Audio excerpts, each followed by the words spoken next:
না।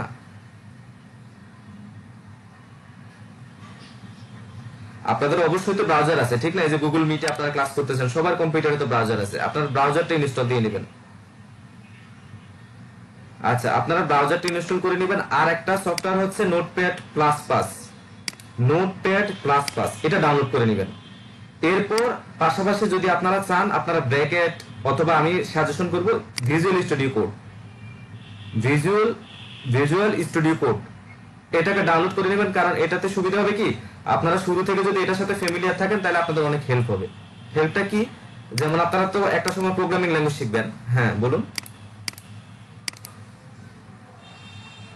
আপনি যদি ইউজ করতে পারেন, যারা আপনারা একটু অ্যাডভান্স লেভেলে আছেন বা একটু মোটামুটি জানেন, হ্যাঁ, আপনি যে যেটা ইউজ করে কমফোর্ট ফিল করেন সেটাই করবেন।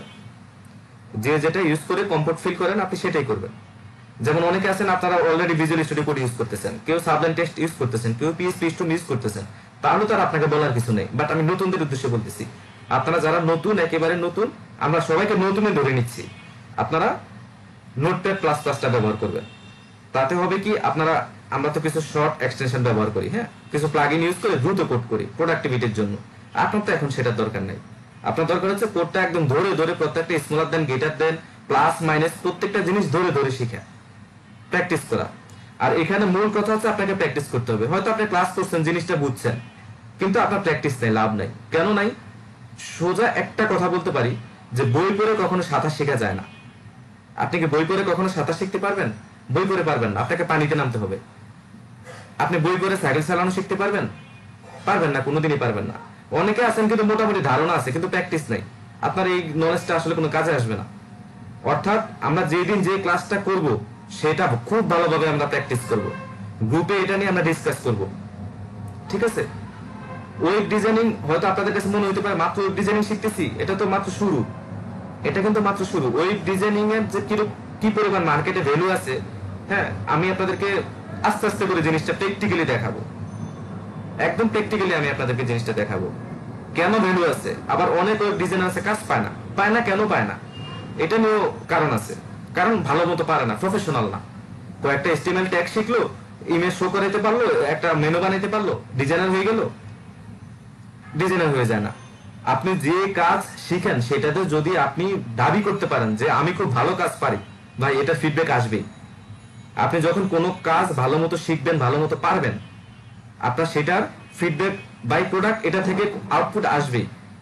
বাংলাদেশে ফ্রন্ট এন্ড ডেভেলপার আলাদা যে একটা মানে ইয়ে হয়, মানে রিকোয়ারমেন্ট হয়, এমনি এমনি হয়? প্রত্যেকটা সফটওয়্যার কোম্পানিতে, প্রত্যেকটা কোম্পানিতে ওয়েব ডিজাইনারের পদটা কি এমনি এমনি আছে? যদি এটার মানে প্রয়োজনীয়তা না থাকতো। অনেকে মনে করে ডেভেলপমেন্ট না শিখলে ডিজাইনিং এর ভ্যালু নেই। না ভাই, এরকম না। আমি কিছুদিন, বেশি দিন ছিলাম না, রেডিএসএম এ জব করছিলাম। সেখানে একজন ডেভেলপারের যে স্যালারি, একজন ডিজাইনারের সেম স্যালারি। কারণটা কি? কারণ তার ডিজাইনিং কনসেপ্টটা ঠিক সেরকম, তার ডিজাইনিং কনসেপ্টটা ঠিক সেরকম, তার কোডগুলো সে সুন্দরভাবে গুছানো। আমরা বাংলা ভাষায় একটা কথা জানি না, অনেক রাজ্যের প্রজা হচ্ছে এক রাজ্যের রাজা হওয়া ভালো। অনেক ডেভেলপার আছে কাজ পায় না, কিন্তু ডিজাইনারের কাজ নিতে 3 মাস 4 মাসে সিরিয়াল দেওয়া লাগে। কারণ কি? কারণ সে কাজটা সেভাবে পারে, সেভাবে সে শিখছে কাজটা। ডিজাইনিং কিন্তু খুব কঠিন কিছু না। ডিজাইনিং খুব কঠিন কিছু না। ডিজাইনিং এর জন্য করে এটা কোনো প্রোগ্রামিং ল্যাঙ্গুয়েজ না যে আপনাকে ভালো ম্যাথ পারতে হবে, হ্যাঁ, খুব বেশি এমন কিছু না। এই ডিজাইনিং পার্টে এইচটিএমএল সিএসএস টা আপনারা যদি জাস্ট একটু প্র্যাকটিস করেন, ক্লাসটাতে একটু মনোযোগী থাকেন, আপনারা মানে ভালো কাজ শিখতে পারবেন। আপনি যখন ভালোভাবে কাজটা শিখতে পারবেন, আপনি বুঝবেন আপনি কোথা থেকে কিভাবে কাজ করবেন।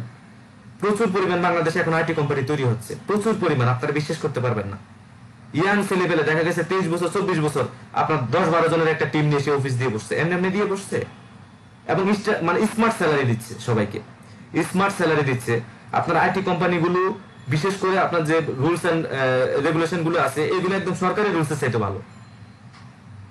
আপনার আইটি কোম্পানি, সরি, বিভিন্ন আইটি কোম্পানিতে আমি এটা পর্যন্ত দেখছি যে অফিসের ভিতরে আপনার খেলাধুলার জন্য জায়গা রেখে দেয়। আপনি শুনছেন কোন অফিসের ভিতরে খেলাধুলার জায়গা রাখে? বাংলাদেশে কোন অফিসে শুনছেন কর্পোরেট অফিসে খেলাধুলার জায়গা রেখে দেয়? হ্যাঁ, এই বাংলাদেশে এমন আইটি কোম্পানি আছে যেখানে খেলাধুলার জন্য আলাদা একটা রুম, আলাদা একটা জায়গা রেখে দেয়, একদম গ্লাস টাচ করা, ওই রুমের মধ্যে সবাই যে রেস্ট নেয়, লেখা থাকে টেক ইউর টাইম, হ্যাঁ, জাস্ট রিল্যাক্স। ওইখানে আবার 4 পাশে দেয়ালের মধ্যে পিএইচপি জাভাস্ক্রিপ্টের কোড থাকে, ওইখানে বসে বসে সবাই রেজিস্টার। বাংলাদেশে আইটি কোম্পানিগুলোর এনভায়রনমেন্ট এমন হচ্ছে, আইটিতে বাংলাদেশ এত দূর আগে যাইতেছে।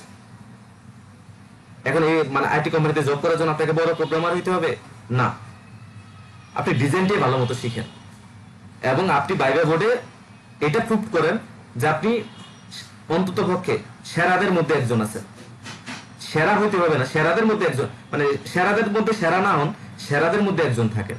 আপনার বাংলাদেশের লোকাল জবে ভালো ভালো স্যালারিতে লোকাল জব পাওয়া যায় বাংলাদেশের ভিতরেই। যেমন আমি কিন্তু মানে মার্কেট প্লেসে কম কাজ করি, আমি কিন্তু লোকাল জব করতেছি। হ্যাঁ, লোকাল জবে আমি করতেছি। লোকাল জব করে ক্লাস করে আমার মার্কেট প্লেসে কাজ করার খুব বেশি একটা সময় থাকে না। এরপরে লোকাল কিছু পার্মানেন্ট অনেক ক্লায়েন্ট আছে, কয়েকটা কোম্পানির সাথে আবার আমার এগ্রিমেন্ট আছে। হ্যাঁ, এরকম প্রায় 3টা কোম্পানি আছে যাদের সাথে আমার এগ্রিমেন্ট, মানে ওনাদের বড় সাইট, মাল্টি ব্র্যান্ডের সাইট। তো সেগুলোতে যখন যে মানে আমার তৈরি করে দেওয়া ওইগুলো সবসময় আমাকে সার্ভিস দিতে হয়। মানে বলা যায় যে ওনাদের আইটি কনসাল্ট হিসেবে আমি আছি আর কি। বিভিন্ন কোম্পানি থাকে না লিগ্যাল অ্যাডভাইজার, তো আমি এরকম আইটি অ্যাডভাইজার হিসেবে ওনাদের ওইখানে আছি। তো এইগুলো করে আমার মার্কেট প্লেসে আসলে সময় থাকে না কাজ করার জন্য। ঠিক আছে, আমি লোকাল জব করে ইনশাল্লাহ অনেক ভালো আছি। এর আগে আমি জব করছি, ফার্মাসিউটিক্যালসে জব করছি। হ্যাঁ, এরপরে একটা কর্পোরেট জবও ছিলাম, সেগুলো ছেড়ে চলে আসছি, এখন আইটিতে জব করতেছি। তো বাংলাদেশে অন্যান্য কোম্পানি যে জবগুলো, হ্যাঁ, যে পরিমাণ ফেসিলিটিস, সেই তুলনায় আমি মোটামুটি মানে ওনাদের সাথে ভালো না হোক ওনাদের মতো আছি। খারাপ কি? খারাপ না তো। আমি যদি একটা গভর্নমেন্ট এমপ্লয়ের মতো, একটা ব্যাংকারের মতো, কিংবা একজন ভালো একটা গ্রুপ অফ কোম্পানির কর্পোরেট জব হোল্ডারের মতো যদি আমি থাকতে পারি, সেটাই বা আলহামদুলিল্লাহ বলবো না কেন? অবশ্যই আলহামদুলিল্লাহ বলবো। হয়তো একটা সময় যাবে 3 বছর 5 বছর পরে আমি হয়তো চেষ্টা করবো যে একটু ছোটখাটো একটা টিম নিয়ে বসার জন্য, হয়তো এরকমই করে সবাই। হ্যাঁ, তো কাজটাকে একটু মনোযোগ দিয়ে শিখতে হবে। সবাই একটু মনোযোগ দেওয়ার চেষ্টা করবেন এবং ট্রাই করবেন জিনিসটা ক্যাচ করার জন্য। আজকে ক্লাসে আমরা খুব বেশি কোড করব না, কিন্তু কোডটা কিভাবে করতে হয়, এনভায়রনমেন্ট কিভাবে সেটআপ দিতে হয়, আমরা এই জিনিসগুলো আজকে ক্লাসে মূলত শিখবো। হ্যাঁ, তো আপনারা নোটপ্যাড প্লাস প্লাসটা ডাউনলোড দিয়ে নেবেন এবং নোটপ্যাড প্লাস প্লাসটা দিয়েই সবাই ট্রাই করার চেষ্টা করবেন। কারণ নোটপ্যাড প্লাস প্লাসে দ্রুত কোড করা যায় না, প্রত্যেকটা ধরে ধরে করতে হয়। এটাই হচ্ছে আপনাদের জন্য সুবিধা, এটাই হচ্ছে আপনাদের জন্য সুবিধা। আপনারা যদি এখন দ্রুত কোড করেন, যেমন আমি একটা উদাহরণ আপনাদেরকে একটু পর দেখাবো, এটাতে হবে কি, আপনি দ্রুততার সাথে শিখলেন কিন্তু কোডটা বুঝলেন না, কোডটা বুঝলেন না, আপনি দ্রুততা শিখলেন, তাহলে তো হলো না। আচ্ছা, এইগুলো আমাদের 2টা সফটওয়্যারের পার্ট। তারপর আমরা কি করব, আমরা প্রথম এখন কোড লিখবো। আমাদের ক্লাসের আজকে আমরা শুরুর কোডটা লিখবো। শুরুর কোড লিখতে গেলে আমাদেরকে প্রথম যা করতে হবে, আমি এখানে আপনাদের জন্য অলরেডি একটা ফোল্ডার ক্রিয়েট করে রাখছি। সবাই কিন্তু আপনারা ফোল্ডার বানাইতে পারেন, ঠিক না?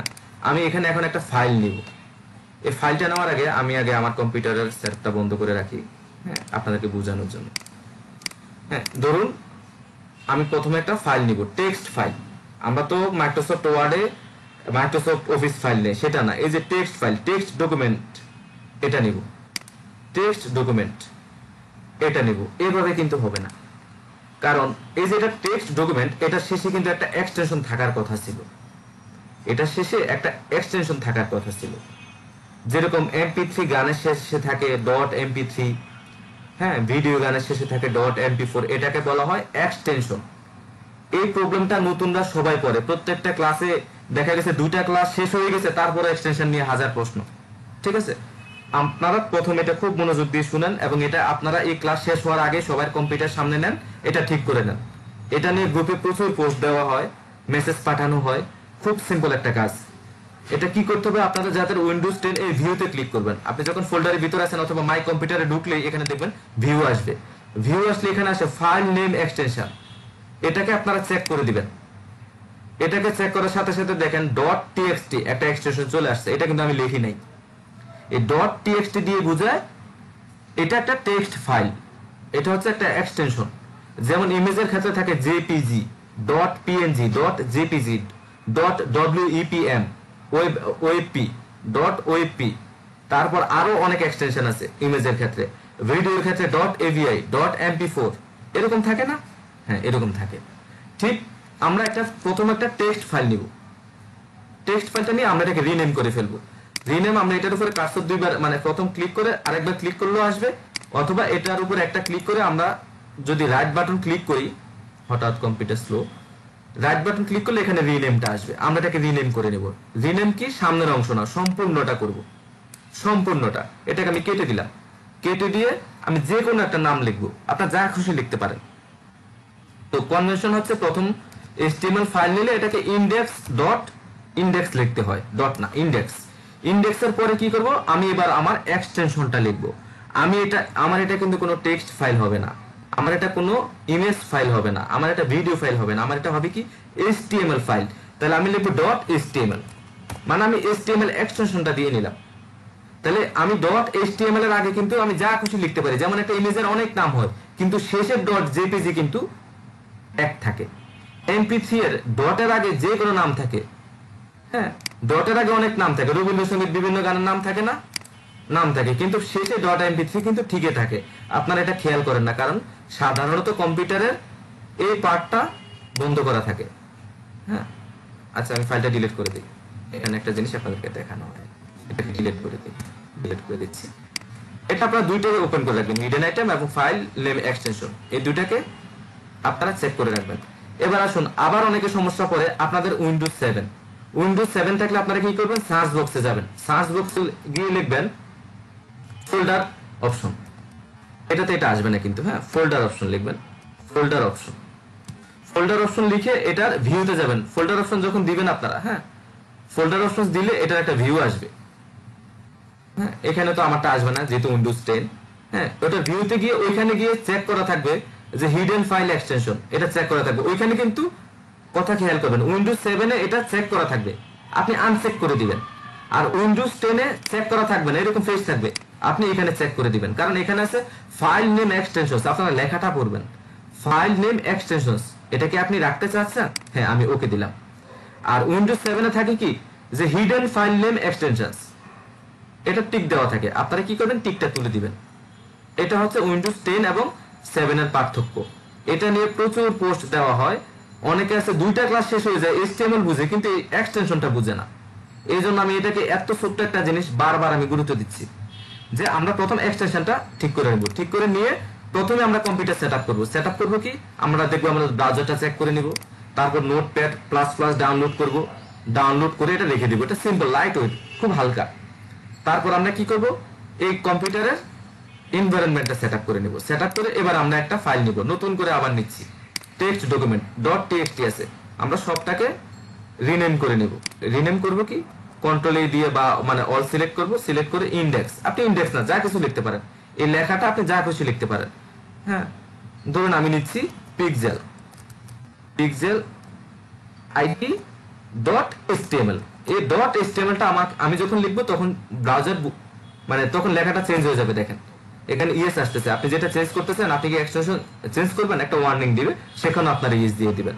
দিলে দেখেন আমার এটা চেহারা চেঞ্জ হয়ে গেছে, এখানে একটা ব্রাউজারের আইকন চলে আসছে, যার ডিফল্ট ব্রাউজার যেটা সেটার আইকন আসবে। কারো যদি ইন্টারনেট এক্সপ্লোরার হয় ওই যে করে আসবে, এই যে এরকম করে আসবে। কারো যদি মজিলা হয় মজিলার মতো করে আসবে। ঠিক আছে, এই হচ্ছে আমাদের ফাইলটা ওপেন হয়ে গেল। আমরা এটাকে রিনেম করে ইন্ডেক্স রাখবো। এই জন্য ইন্ডেক্স রাখবো, এটা হচ্ছে কনভেনশনাল নিয়ম যে আমরা এটাকে প্রথম ফাইলটাকে ইন্ডেক্স হিসেবে রাখবো। যে ফাইলটা আমাদের হোম পেজ হবে বা ল্যান্ডিং পেজ হবে এটা হবে ইন্ডেক্স। হ্যাঁ আপনারা কি বুঝতে পারছেন এই জিনিসটা? কেউ কি আছেন বুঝেন নাই এই ফাইল এক্সটেনশনটা?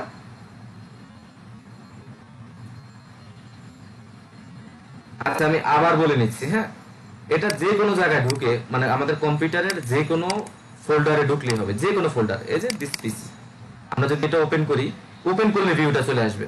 আপনাদের সাউন্ডগুলো মিউট করে নিয়েন, হ্যাঁ কথা শেষ হলে মাইক্রোফোনটা মিউট করে নিয়েন।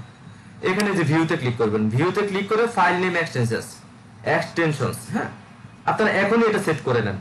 অবশ্যই আপনাদের সামনে কম্পিউটার আছে, উইন্ডোজ 10 হলে এখনই করে নেন। আর যদি উইন্ডোজ 7 হয় তাহলে লিখবেন ফাইল অপশনস। ফাইল অপশনস লিখলে এটাকে ওপেনে ক্লিক করবেন।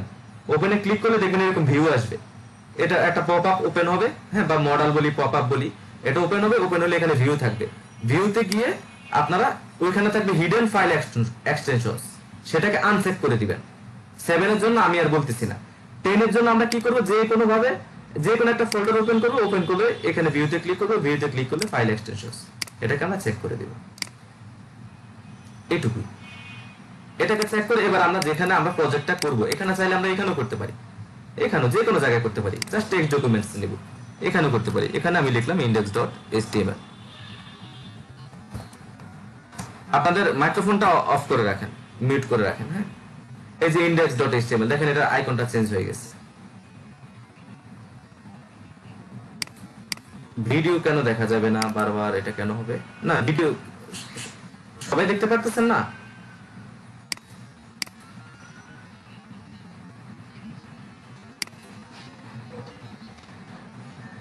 এটা মেবি আপনাদের এখান থেকে আপনার উইন্ডোজ কত? উইন্ডোজ কি 10 নাকি 7? উইন্ডোজ 7 এ এই যে সার্চ অপশনে, মানে কম্পিউটারের সার্চ অপশনে গিয়ে লেখেন ফোল্ডার অপশন।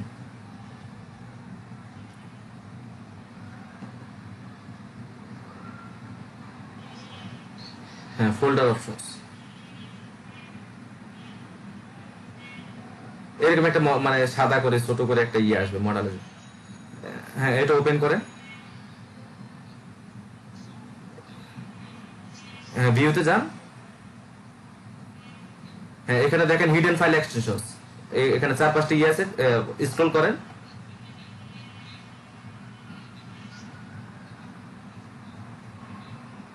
এই হিডেন এক্সটেনশন এটা চেক করা আছে, আনচেক করে দেন। এটা টিক চিহ্ন দেওয়া আছে না অলরেডি? হ্যাঁ, উঠাই দিয়ে ওকে করে দেন, অ্যাপ্লাই ওকে করে দেন, অ্যাপ্লাই ওকে করে দেন, মানে নিচে থেকে ওকে করে বন্ধ হয়ে যাবে। বন্ধ হয়ে গেছে না?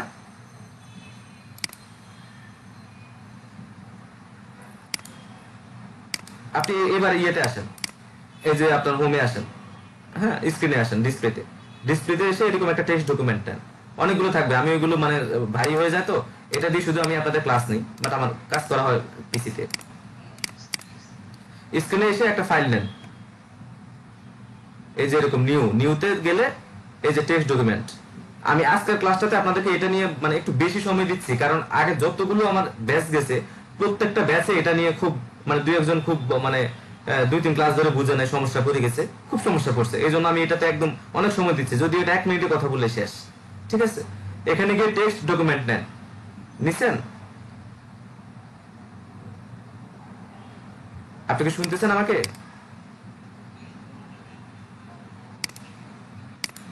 ফোল্ডার না, নিউতে গিয়ে টেক্সট ডকুমেন্ট, ফোল্ডার না, ফোল্ডার পরে ওটা আপনি নিজে করেন। আপাতত টেক্সট ডকুমেন্ট ওপেন করেন। একজনকে শিখাচ্ছি, বাকিরাও একটু ক্লিয়ার হয়ে নেন। হ্যাঁ, কারণ একটা নিয়ে তো আমরা ক্লাস শেষ করে দিতে পারবো না, ঠিক না? তাহলে তো কোর্স শেষ করতে 2 বছর লাগবে।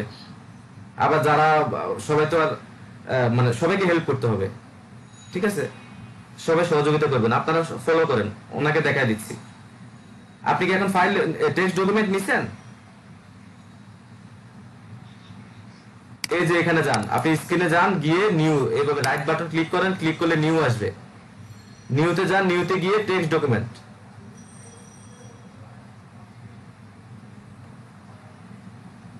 নিউতে ফোল্ডারের নিচে গেলে দেখতেছেন না ওই যে মাইক্রোসফট ওয়ার্ড, এগুলোর নিচে টেক্সট ডকুমেন্ট আছে, পাইছেন?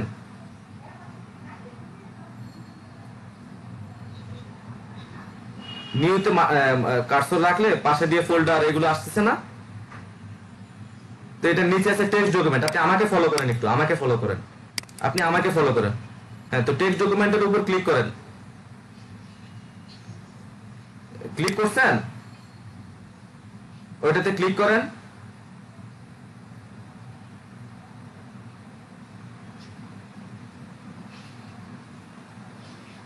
হ্যাঁ হ্যাঁ,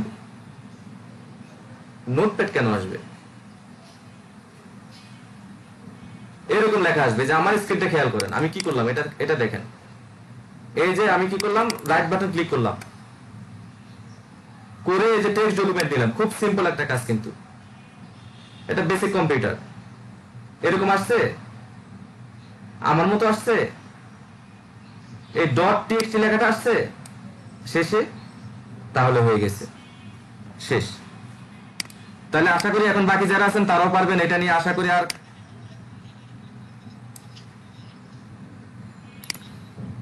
সেটা তো পরের ব্যাপার, আমি তো সেখানে এখনো যাইনি, এটা তো পরের ব্যাপার, আমি তো সেখানে এখনো যাইনি, আস্তে আস্তে যাব। আপনি আগে জাস্ট টিএক্সটিটা ওপেন মানে আসে কিনা সেটা চেক করলাম আপনাকে দিয়ে, পাশাপাশি সবাইকে ক্লিয়ার করে দিলাম, ঠিক আছে?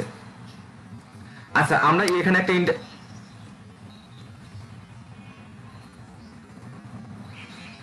ডট টিএক্সটি, হ্যাঁ হ্যাঁ বলেন। হ্যালো,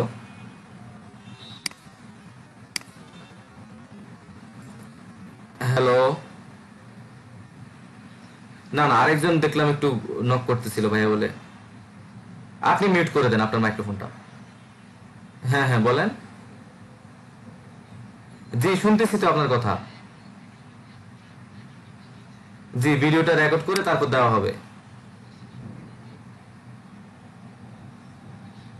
জি, গ্রুপে দেওয়া হবে।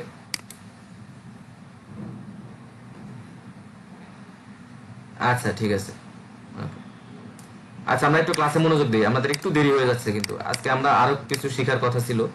আজকে ক্লাসটা একটু দেরিতে শুরু হয়েছে টেকনিক্যাল কারণে, এরপর আপনাদের এটা নিয়ে সবাই সমস্যা পড়ে, তাই আমি এটা নিয়ে একটু দীর্ঘ আলাপ করলাম। হ্যাঁ, এখন আপনারা একটু ফলো করেন, আমি দ্রুত আগাবো একটু। হ্যাঁ, বেশি দ্রুত না, আপনাদের কষ্ট হবে না। তাহলে আমরা ডট টিএক্সটি ফাইলটা নেওয়ার পরে কি করব, এটাকে আমরা ইন্ডেক্স ডট এইচটিএমএল এ রূপান্তর করব, তখন আমাদের এটা এইচটিএমএল ফাইল হয়ে যাবে। এটাকে যদি এখন আমরা ব্রাউজ করি, প্রথম এডিট করব না, আমরা যদি ব্রাউজ করি তাহলে আমাদের এটা ব্রাউজারে ওপেন হবে। এটাকে যদি আমরা ব্রাউজ করি, দেখেন ব্রাউজার ইন্ডেক্স ডট এইচটিএমএল উপরে লেখা আছে, খেয়াল করেন। হ্যাঁ, ইন্ডেক্স ডট এইচটিএমএল, ঠিক আছে। আমাদের ফাইলটা রান হয়েছে, কিন্তু যেহেতু এটার ভিতরে আমরা কিছু লিখি নাই, তাই আমাদের এটা ফাঁকা, আমাদের স্ক্রিনটা ফাঁকা, কারণ আমরা এখানে কিছু লিখি নাই। এখন আমরা কিছু লিখবো, এখন আমরা কিছু লিখবো। হ্যাঁ, এই যে ইন্ডেক্স ডট এইচটিএমএল, এটাকে এখন আমরা নোটপ্যাড প্লাস প্লাস দিয়ে ওপেন করব। এটাকে আমরা নোটপ্যাড প্লাস প্লাস দিয়ে ওপেন করব। নোটপ্যাড প্লাস প্লাসে ওপেন করে আমরা প্রথমেই আমরা এটাকে কি করব, এটা যে একটা এইচটিএমএল ফাইল, আমরা এটাকে ডিক্লেয়ার করব। এর জন্য আমরা একটা স্মলার দেন সাইন দিব, সাইন দিয়ে এক্সক্লামেটরি সাইন দিব, সাইন দিয়ে আমরা লিখবো ডক টাইপ, ডক টাইপ দিয়ে লিখে আমরা লিখবো এইচটিএমএল। এই ফাইলটাও আপনাদেরকে দিয়ে দেওয়া হবে। হ্যাঁ, এইচটিএমএল এতটুকু আমরা লিখে দিব, মানে একটা ডকুমেন্টস আমরা ডিক্লেয়ার করলাম, মানে ডকুমেন্ট টাইপ, ডক টাইপ মানে হচ্ছে ডকুমেন্ট টাইপ এইচটিএমএল। আমরা যে ডকুমেন্টটা এখন লিখবো সেটা হবে এইচটিএমএল, জাস্ট এটা ডিক্লেয়ার করলাম।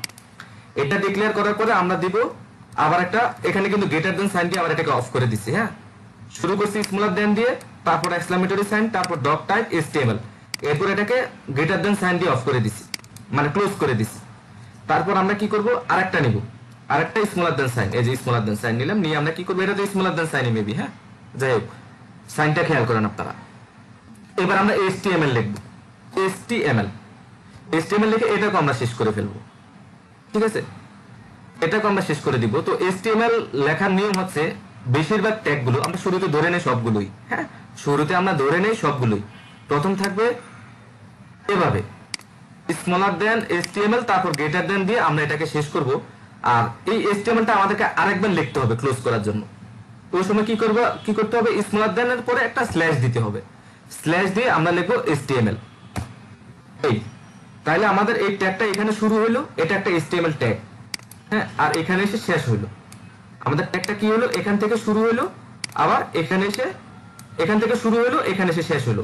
এর মাঝখানে আমরা যা কিছু লিখবো আমাদের ব্রাউজারে সেটা আউটপুট দেখা যাবে। আমরা একটু ফাঁকা করে নিলাম এই জায়গাটাকে, এই জায়গাটাকে একটু ফাঁকা করে নিলাম। ফাঁকা করে নিলাম কেন, এখানে আমরা এখন আমাদের যাবতীয় কোড, যত কোড আছে এই এইচটিএমএল এর ভিতর লিখবো, বাইরে আর কোনো কিছু লিখবো না। এই এইচটিএমএল ট্যাগটার ভিতরে, আশা করি বুঝতে পারছেন আপনারা, এইচটিএমএল এর ভিতরে আমাদের দুইটা পার্ট থাকবে। একটা হচ্ছে হেড, হেডটা লিখবো ঠিক এভাবে,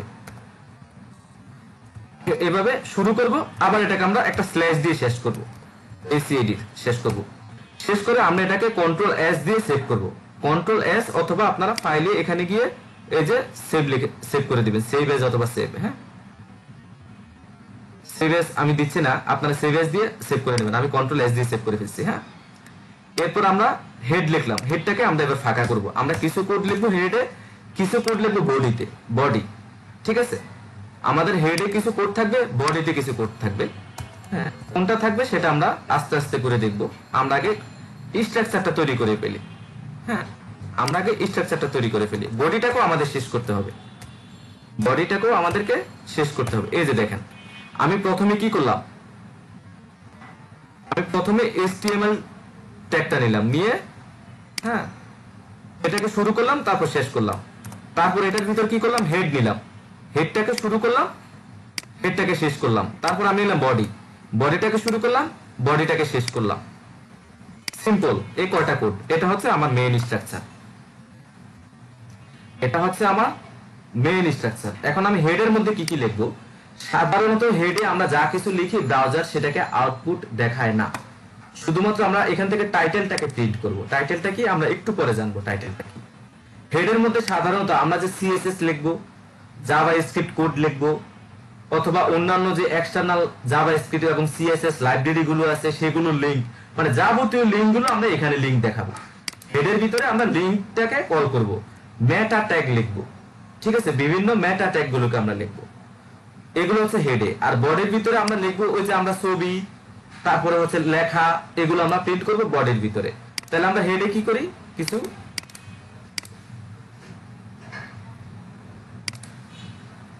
এত পরে, আচ্ছা আমরা কি করব, নোটপ্যাডে যাই, আমরা হেডের ভিতরে আমরা কিছু ট্যাগ নিব, এর মধ্যে একটা নিতে পারি মেটা। এখন আমরা যে শুরু থেকে শিখলাম যে কোডের মানে কিছু শুরু হয় এবং কিছু শেষ হয়, আবার এমন কিছু মানে হেড যেমন শুরু করলাম আবার হেড আমরা শেষ করে দিলাম, আবার কিছু কিছু কোড আছে এটা শুধু একবারই লেখা লাগে, হ্যাঁ, দুইবার লিখতে হয় না, এটা আমরা পরে শিখবো, মানে যেটাকে বলে সেলফ ক্লোজিং ট্যাগ। এই ট্যাগগুলো HTML হেড এবং বডি এগুলো শুরু করতে হয়, শেষ করতে হয়, এগুলো নিজে নিজে ক্লোজ হয় না। আবার কিছু কিছু ট্যাগ আছে নিজে নিজে ক্লোজ হয়ে যায়, এগুলোকে বলে সেলফ ক্লোজিং ট্যাগ। আচ্ছা এবার আমরা একটা কোড লিখবো, প্রথম আমরা ব্রাউজারে আউটপুট দেব, লিখলাম টাইটেল, এটাকে আমরা শুরু করলাম, এটাকে আমরা শেষ করলাম, শেষ করিনি, এখানে একটা স্ল্যাশ না দিলে শেষ হবে না, হ্যাঁ, আমরা এটাকে সেভ করব। এবার আমরা এটার মাঝখানে যা লিখবো সেটা আমাদের ব্রাউজারের একটা নির্দিষ্ট জায়গায় শো করবে। ধরুন আমরা লিখে নিচ্ছি পিক্সেল আইটি, আমরা লিখে নিচ্ছি পিক্সেল আইটি। এখন এটা আমরা ব্রাউজারটা রিফ্রেশ করব, সেভ করা ছাড়া রিফ্রেশ দিলে কোনো আউটপুট আসবে না, বারবার এটা মনে রাখবেন। অনেক আছে লেখে কোড শো করে না, মনে করে কোড ভুল হয়ে গেছে, এই ভুলটা আমি মাঝে মাঝে করি, কিন্তু সেভ না করলে আউটপুট আসবে না। আমরা যখন এটাকে সেভ করব, সেভ করে এখানে এসে আমরা রিফ্রেশ করব, এই যে রিফ্রেশ করলাম, এখানে কিচ্ছু শো করে নাই, কিন্তু দেখেন উপরের দিকে খেয়াল করেন, দেখেন এখানে পিক্সেল আইটি লেখাটা চলে আসছে। ঠিক আমরা এই যে এখানে ব্যাচ 2006 মিট, মানে এই যে উপরে যে টাইটেলটা শো করে এটাকে বলা হয় ট্যাব, ব্রাউজারের ট্যাব। এরকম আমরা ট্যাব তো অনেক ওপেন করি, ঠিক না, এখানে আছে নিউ ট্যাব, এই যে ট্যাবটা, এই ট্যাবের এখানে টাইটেলটা লেখার পর এটা শো করবে। তাহলে হেডের মধ্যে আমরা শুধু টাইটেলটাই লিখবো, হেডের মধ্যে আমরা শুধু টাইটেলটাই লিখবো, আর কিছু মেটা ট্যাগ লিখবো এবং সিএসএস লিংক করাবো, সেগুলো পরের ব্যাপার। আপাতত আমরা শুধু হেডে একটা টাইটেল লিখবো, আর কিছু আপাতত আমাদের দরকার নাই শুরুর জন্য, ঠিক আছে। তারপর আমরা বডিতে আমরা বিভিন্ন HTML ট্যাগ লিখে আমরা এগুলোকে শো করাবো। এই বডির ভিতরে আমাদের হবে মূল কাজগুলো, এই বডিটার ভিতরে, ঠিক আছে। এই বডির ভিতরে আমি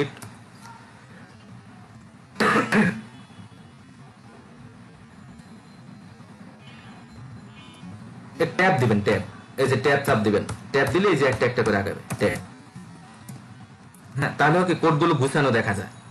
আচ্ছা এবার আমরা নিব একটা, মনে করুন একটা হেডিং লিখবো, হ্যাঁ, আচ্ছা প্রথমে আমরা পি লিখি, প্যারাগ্রাফ, প্যারাগ্রাফ লেখার জন্য পি ট্যাগ, কোনো প্যারাগ্রাফ লেখার জন্য হবে কি পি ট্যাগ। আমরা আজকে ট্যাগ গুলো শিখবো, কয়েকটা ট্যাগ শিখবো, পি ট্যাগ, ঠিক আছে। এবার আমি এখানে যে কোনো একটা কিছু লিখে দেই, যে আওয়ার ফার্স্ট কোড।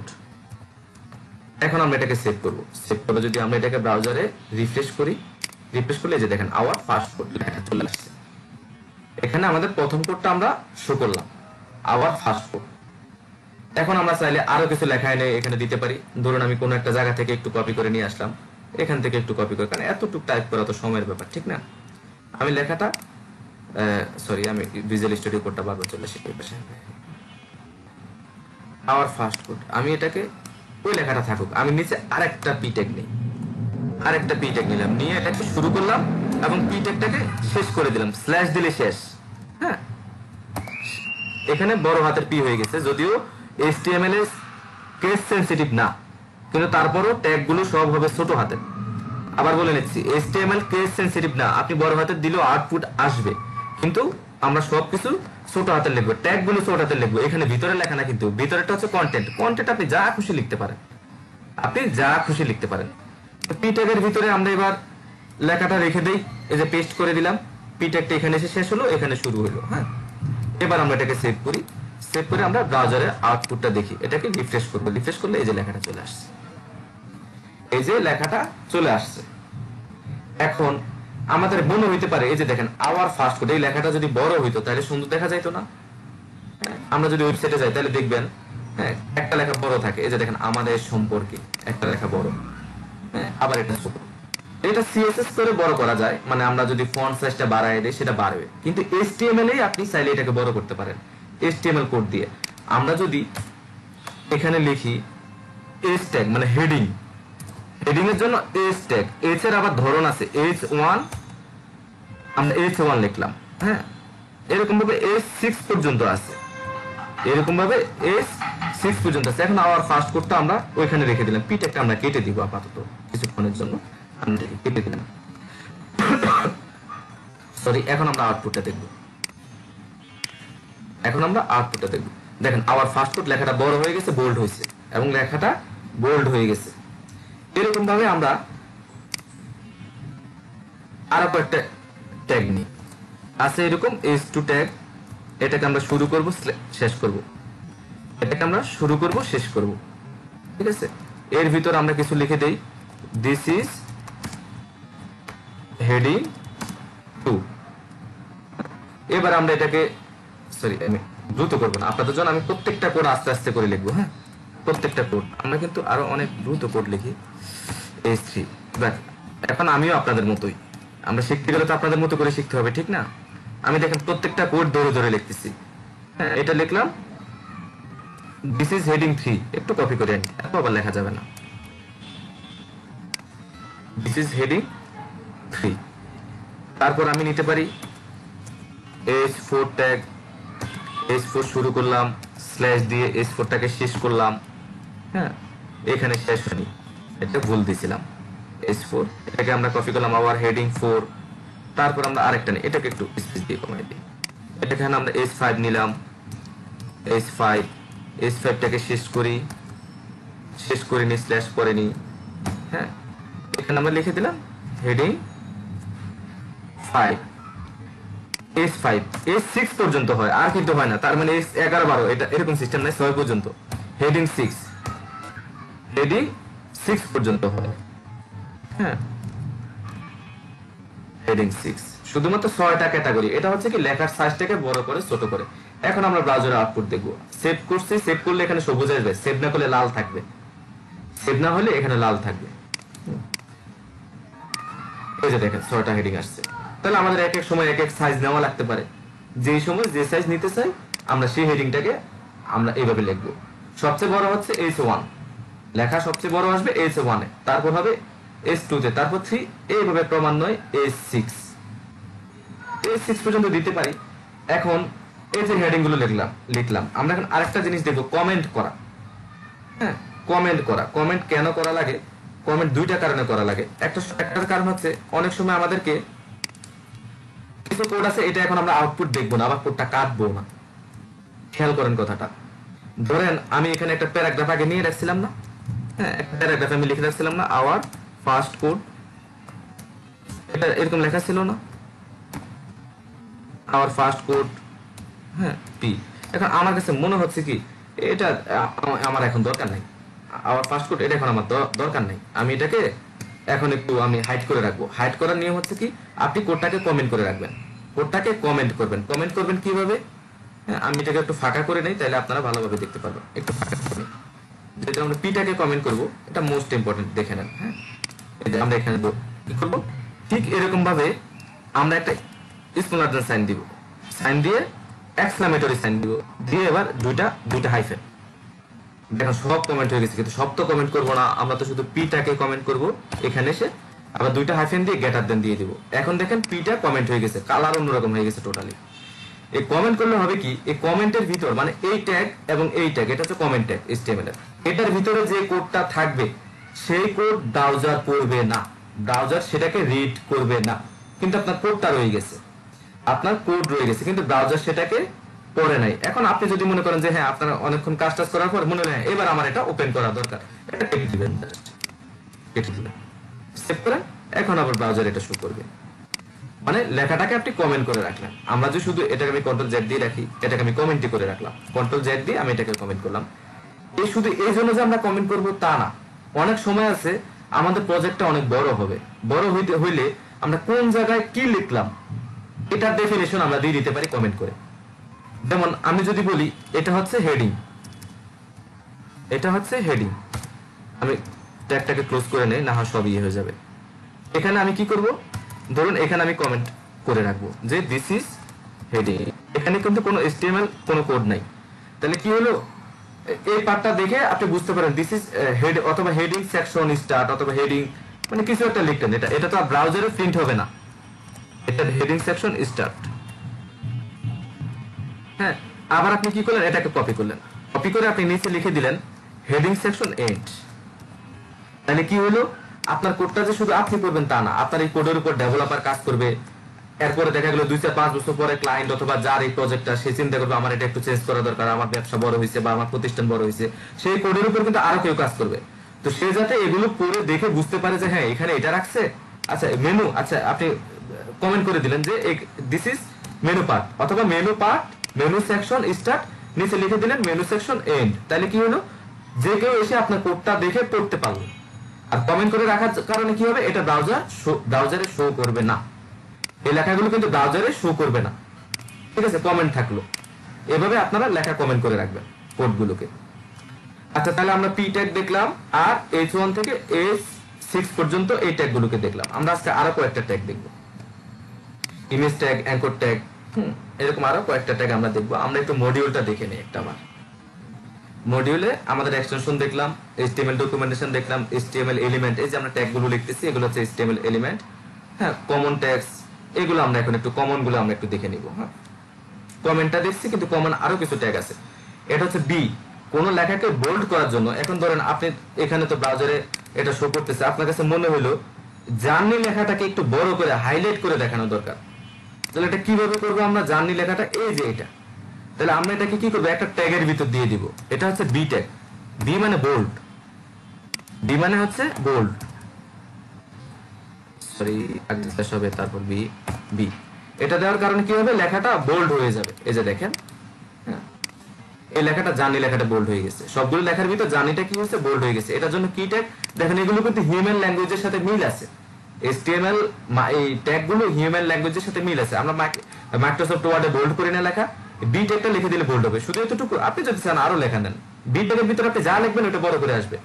ধরুন আমরা এখানে একদম শেষ পর্যন্ত দিয়ে দিলাম, পোস্ট পর্যন্ত আমরা এটা এখানে এনে ক্লোজ করলাম, সেভ করলাম। সেভ করার পর আমরা রিফ্রেশ করলাম, রিফ্রেশ করলে এই যে দেখুন এতটুকু বোল্ড হয়ে গেছে। আপনি যতটুকু চান বি ট্যাগের ভিতর দিতে পারেন।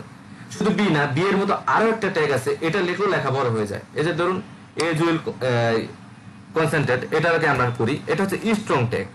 ঠিক আছে, স্ট্রং, এখান থেকে শুরু করি, স্ট্রং ট্যাগ। এখানে আমি এটাকে এই জায়গায় একটা জায়গায় শেষ করে দেই। হ্যাঁ, স্ট্রং,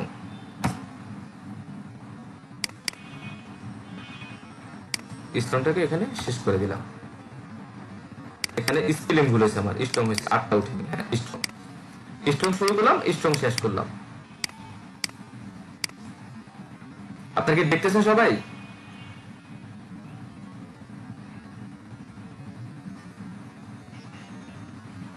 একটু পরে, একটু পরে টপিকটা শেষ, একটু পরে একটু বলে রাখেন বা একটু নোট করে রাখেন। হ্যাঁ, এই যে দেখেন এখানে আমরা কোনটাকে স্ট্রং করলাম, সেভ করে নি, ফাইলটা সেভ করে নি, দেখেন আউটপুট দেখা যায়নি, এই যে লাল হয়ে গেছে জায়গায়, সেভ করতে হবে। সেভ করার পর এই যে এজ উইল, হ্যাঁ কনসেন্ট্রেট, লেখাটা বোল্ড হয়ে গেছে। তাহলে এটা আমরা দুই ভাবে বোল্ড করতে পারি, একটা হচ্ছে বি ট্যাগ দিয়ে, একটা হচ্ছে স্ট্রং ট্যাগ দিয়ে, যেটা খুশি যেটা করেন, একই আউটপুট। এরকম অনেকগুলো ট্যাগ আছে যেটা দুইটারই একই রকম। এরকম আপনি এটার ভিতরে যদি এখন আপনি 5000 ওয়ার্ড লেখেন, 5000 ওয়ার্ডে বোল্ড হয়ে আসবে, স্ট্রং হয়ে আসবে, যতটুকু দরকার। এক ওয়ার্ড হইলে এক ওয়ার্ড। এবার আমরা দেখব ইটালিক ফরম্যাটে, অনেক সময় লেখা বাঁকা করে থাকে না একটু, ইটালিক ফরম্যাটে। এখন আমার প্রয়োজন হলো যে on our coming up youthful, এই লেখাটাকে একটু ইটালিক ফর্মে দেখাবো। ইটালিক ফর্মের জন্য একটা ট্যাগ হচ্ছে আই ট্যাগ, ইটালিকের জন্য আই ট্যাগ। মনে রাখা কিন্তু খুব সহজ, খুব সহজ, হিউম্যান ল্যাঙ্গুয়েজের সাথে মিল আছে কিন্তু। হ্যাঁ, এটাকে আমি শেষ করে দেবো আই ট্যাগ দিয়ে। এখন আমরা আউটপুটটা দেখবো, আই ট্যাগ এখানে শুরু করলাম, এখানে শেষ করলাম। অথবা আমি উদাহরণটা কিন্তু এইভাবে দিতে পারতাম আপনাদেরকে। হ্যাঁ, আমি এইভাবে আপনাদেরকে পি ট্যাগটা বাইরে শেষ হচ্ছে না, আমি নতুন করে একটা আই ট্যাগ নিলাম, আমি নতুন করে একটা আই ট্যাগ নিলাম, এভাবে উদাহরণটা দেখাইতে পারতাম। হ্যাঁ, এখানে ধরুন এখন আমি যে কোনো লেখা থেকে দিলাম, এখান থেকে কপি করে নিয়ে আসলাম, যা কিছু খুশি আপনি লিখতে পারেন। এটাকে পি এর ভিতর লিখতে হবে তা না, আপনি এটা বাইরেও ইউজ করতে পারেন, স্ট্রং ট্যাগ বোল্ড ট্যাগ সব আপনি যেখানে খুশি ইউজ করতে পারেন। এখন আমরা আউটপুটটা দেখব। আউটপুটে দেখেন অন আওয়ার কামিং ইউথফুল লেখাটা একটু বাঁকা হয়ে আসছে, ঠিক এটাও বাঁকা হয়ে আসছে, কারণ এই দুইটা লেখাই আই ট্যাগের ভিতর আছে। এরকম আর একটা ট্যাগ আছে হচ্ছে ইএম, ঠিক আছে, আমরা ইএমটা দেখব।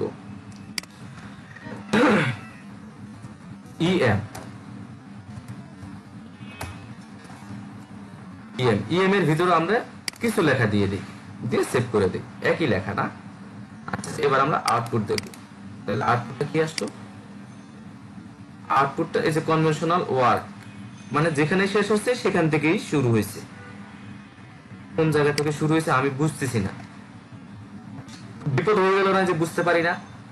এখানে হচ্ছে একটা মজার জিনিস। মজার জিনিসটা কি দেখেন, আমরা যখন H1 গুলো লিখলাম, এই লেখাগুলো কি হয়েছে জানেন? একটা ডিসপ্লেকে সম্পূর্ণ এ পাশ থেকে ও পাশ পর্যন্ত সম্পূর্ণটাকে ব্লক করে ফেলছে। এই লেফট সাইড থেকে রাইট সাইড পর্যন্ত, মানে এটাকে যদি আমরা একটা রো ধরি, এটাকে তো রো বলে, বাম পাশ থেকে ডান পাশ পর্যন্ত এই টোটাল সাইডটাকে সে ব্লক করে নিয়েছে। মানে ডিসপ্লের এ পাশ থেকে ও পাশ পর্যন্ত সম্পূর্ণটাকে সে ব্লক করে নিয়ে গেছে। S2 সেটাও ব্লক করে নিয়ে নিছে, এটাও ব্লক করে নিছে, এটাও ব্লক করছে। P ট্যাগ সেটাও ব্লক করে নিছে, কিন্তু যখনই আমি I ট্যাগের ভিতর কিছু লিখলাম, এটা আর ব্লক করেনি। এখানে যদি দেখেন I এবং EM এই দুইটা, তাহলে কি যে একটা ডিসপ্লে এই প্রান্ত থেকে ও প্রান্ত পর্যন্ত, লেফট থেকে রাইট পর্যন্ত ব্লক করে ফেলে। আর কিছু কোড লেখার পর আউটপুট আসে ঠিকই, হয়তো এটার ভিন্ন ফাংশন থাকে, বাট এটা পাশাপাশি বসে যায়। মানে কি, এটাকে বলা হয় ইনলাইন এলিমেন্ট। একটু নোট করে রাখেন, এটা হচ্ছে ব্লক লেভেল এলিমেন্ট, মানে HTML এর ব্লক লেভেল এলিমেন্ট, আর এটা হচ্ছে ইনলাইন এলিমেন্ট। এটা হচ্ছে ইনলাইন এলিমেন্ট, মানে এটা লাইনটা কন্টেন্ট যতটুকু পর্যন্ত থাকবে শুধুমাত্র সে ততটুকু জায়গা নিবে। কন্টেন্ট যতটুকু পর্যন্ত থাকবে ততটুকু জায়গা নিবে, বাকি জায়গাটা সে ছেড়ে দিবে। দেখেন এটাও প্রথম ট্যাগটাতে এতটুকু পর্যন্ত জায়গা নিছে, নিয়ে ডিসপ্লের বাকি অংশ সে ছেড়ে দিছে। তারপর এখানে আরেকটা এসে বসছে। এখন আমি যদি এখানে আরেকটা ট্যাগ নেই, এটা জাস্ট স্প্যান। স্প্যানটা বিভিন্ন কারণে ইউজ হয়, হ্যাঁ, এটা আমরা একটু পরে আলোচনা করব। স্প্যান ট্যাগ নিলাম, স্প্যানও একটা ইনলাইন এলিমেন্ট। এখন দেখেন আরো জায়গা আছে না, এই জায়গাতে স্প্যানের লেখাগুলো বসে পড়ছে, এই জায়গাতে স্প্যানের লেখাগুলো বসে পড়ছে। কেন বসে পড়ছে? কারণ এগুলো হচ্ছে ইনলাইন এলিমেন্ট।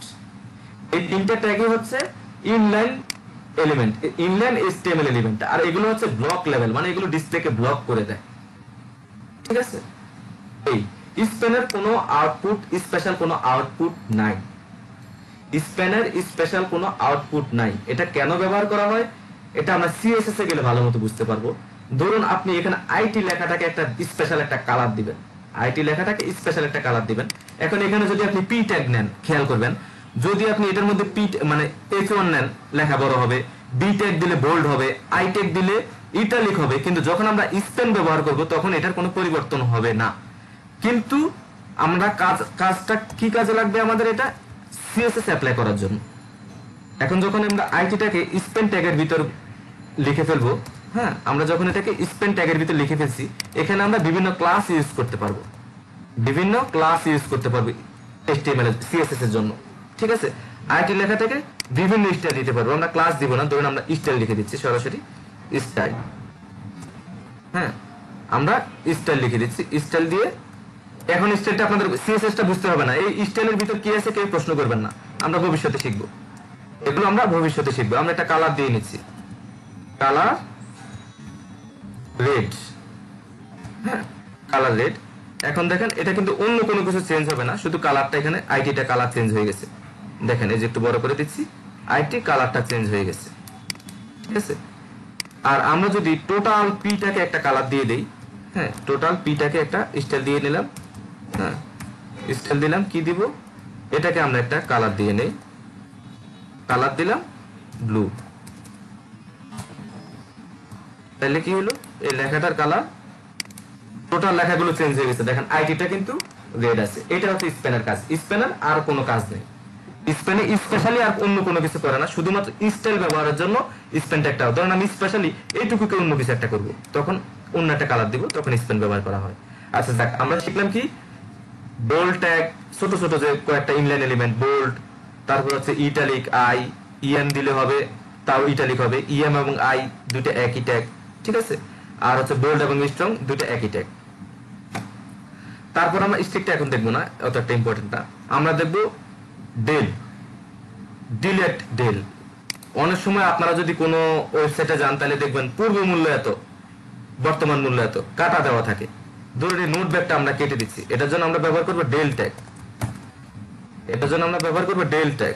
ডেল ট্যাগ হলে কি হবে, সরি শেষ করে দিলাম। ডেল দেওয়ার কারণে লেখাটার উপর একটা কাটা চিহ্ন আসবে, এরকম প্রাইসের মধ্যে দেওয়া থাকে। এই যে দেখেন একটা কাটা চিহ্ন, স্ক্রিনটা আমি আরো বড় করে দিচ্ছি। এই যে এটার উপরে একটা কাটা চিহ্ন, কালার হওয়ার কারণে এটা নীল আসছে। আমরা যদি অন্য জায়গা দিই তাহলে দেখবো এরকম একটা কাটা চিহ্ন থাকবে, ডেল ট্যাগ, ঠিক আছে। এরপর হচ্ছে আমরা দেখব সেন্টার। আমরা সিএসএস করেও যে কোনো লেখাকে সেন্টারে নিয়ে আসতে পারি, সিএসএস করেও আমরা যে কোনো লেখাকে সেন্টার করে নিয়ে আসতে পারি। কিন্তু আবার আমরা এইচটিএমএল সেন্টার নামের একটা ট্যাগ আছে, সেটা লিখলেও আমরা সেন্টারে নিয়ে আসতে পারি যে কোনো লেখাকে। ধরুন আমি H1 থেকে H4 থেকে H6 পর্যন্ত এই লেখাগুলোকে আমি সেন্টার করতে চাই, তাহলে আমি কি করব, এই সবগুলোকে সেন্টার ট্যাগের ভিতর দিয়ে দিব, সবগুলোকে সেন্টার ট্যাগের ভিতর দিয়ে দেব। কিভাবে দেব, আমি আগে সেন্টার ট্যাগটা নেই, এটাকে ক্লোজ করি। হ্যাঁ, এটা সিএসএস দিয়ে মূলত করা হয়, কিন্তু এটা একটা ট্যাগ আছে, আপনারা চাইলে এটাকে ইউজ করতে পারেন। আমি এটাকে কেটে নিচ্ছি, কেটে নিয়ে আমি সেন্টার ট্যাগের ভিতরে দিয়ে দিচ্ছি H1 ট্যাগগুলো। তাহলে এখানে কি হলো, একটা নেস্টিং হলো। আমরা কিন্তু HTML ট্যাগের ভিতরে অন্য ট্যাগও ব্যবহার করতে পারি, ট্যাগের ভিতর অন্য ট্যাগ ব্যবহার করতে পারি। বি করছি, আই করছি, ডেল করছি। একইভাবে সেন্টার ট্যাগের ভিতরে আমরা কি করলাম, H4 এই লেখাগুলোকে দিয়ে দিলাম। এখন আমরা আউটপুটটা একটু চেক করি। এই লেখাগুলো মানে আমাদের ডিসপ্লে সেন্টারে চলে আসছে, এই লেখাগুলো আমাদের ডিসপ্লে সেন্টারে চলে আসছে, ঠিক আছে।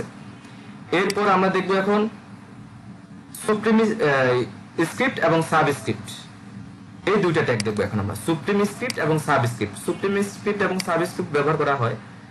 আচ্ছা, এই দুটো দেখেনি, সুপ্রিম স্ক্রিপ্ট এবং সাবস্ক্রিপ্ট। আমরা একটা বিআর ট্যাগ দিয়ে নিই। বিআর ট্যাগটা কি, ব্রেকের জন্য, মানে লাইন ব্রেক। যখন আমরা বিআর লিখবো তখন হবে লাইন ব্রেক হবে, যতটা বিআর ট্যাগ দিব ততটা লাইন ব্রেক হবে। তিনটা দিয়ে নিলাম, তিনটা লাইন ব্রেক করবে এখন আমার কোডটা, তিনটা লাইন ব্রেক করবে, দেখা যাবে না সহজে। এই যে নিচে একটু ফাঁকা হয়েছে কিন্তু লেখা নাই।